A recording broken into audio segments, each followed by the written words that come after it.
மதுரை மாவட்டம் மேலூர் அருகே முன்விரோதத்தில் ஒருவர் மீது நாட்டு வெடிகுண்டு வீசப்பட்ட சம்பவம் பரபரப்பை ஏற்படுத்தியுள்ளது.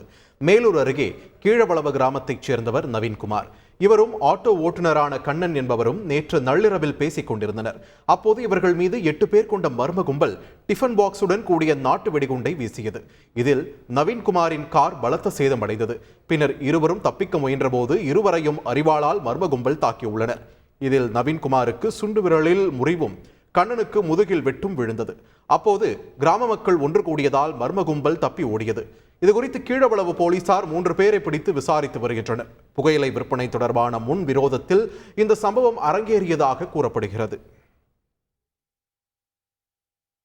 திருவள்ளூர் மாவட்டம் பழவேற்காட்டில் 30 லட்சம் ரூபாய் மதிப்பிலான மீன்பிடி வலைகள் எரிந்து நாசமான சம்பவம் பரபரப்பை ஏற்படுத்தியுள்ளது. கோட்டைக்குப்பம் மீனவ கிராமத்தில் சுமார் 80 மீனவர்கள் தங்களது வலைகளை வழக்கம் போல உலர்த்தி வைத்திருந்தனர். இந்த வலைகளில் நேற்று நள்ளிரவில் திடீரென தீப்பற்றி எரிந்தது. இதனை கண்ட அக்கம் பக்கத்தினர் தீயை அணைக்க முயன்றனர். இருப்பினும் பெரும்பான்மையான வலைகள் எரிந்து நாசமானது. இந்த தீ விபத்திற்கான காரணம் குறித்து போலீசார் விசாரித்து வருகின்றனர். செய்திகளை உடனுக்குடன் தெரிந்து கொள்ள உடனே சப்ஸ்கிரைப் பண்ணுங்க.